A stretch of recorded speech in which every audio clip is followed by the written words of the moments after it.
বাংলাদেশের নতুন প্রধানমন্ত্রী তারেক রহমানের সুস্বাস্থ্য ও দীর্ঘায়ু কামনা করে ইতালিতে বিশেষ দোয়া ও ইফতার মাহফিলের আয়োজন করে বিএনপি ইতালি শাখা।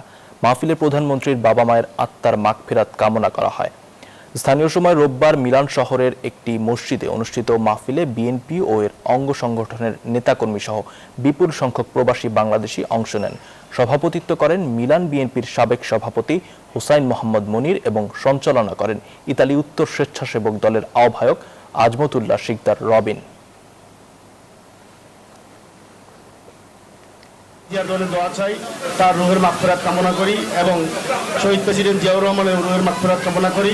আগামী বর্তমান প্রধানমন্ত্রী দেশনায়ক তারেক রহমানের সুস্বাস্থ্য কামনা করি এবং মুসলিম উম্মার শান্তি কামনা করি। বেগম খালেদা জিয়ার রুহের মাগফিরাত কামনা এবং তারেক রহমানের সুস্বাস্থ্য কামনার উপলক্ষে আজকের এই ইফতারি দোয়া মাহফিলে যারা অংশগ্রহণ করেছেন বাংলাদেশ জাতীয়তাবাদী দল মিলান শাখার পক্ষে তাদেরকে আন্তরিকভাবে ধন্যবাদ জানাচ্ছি।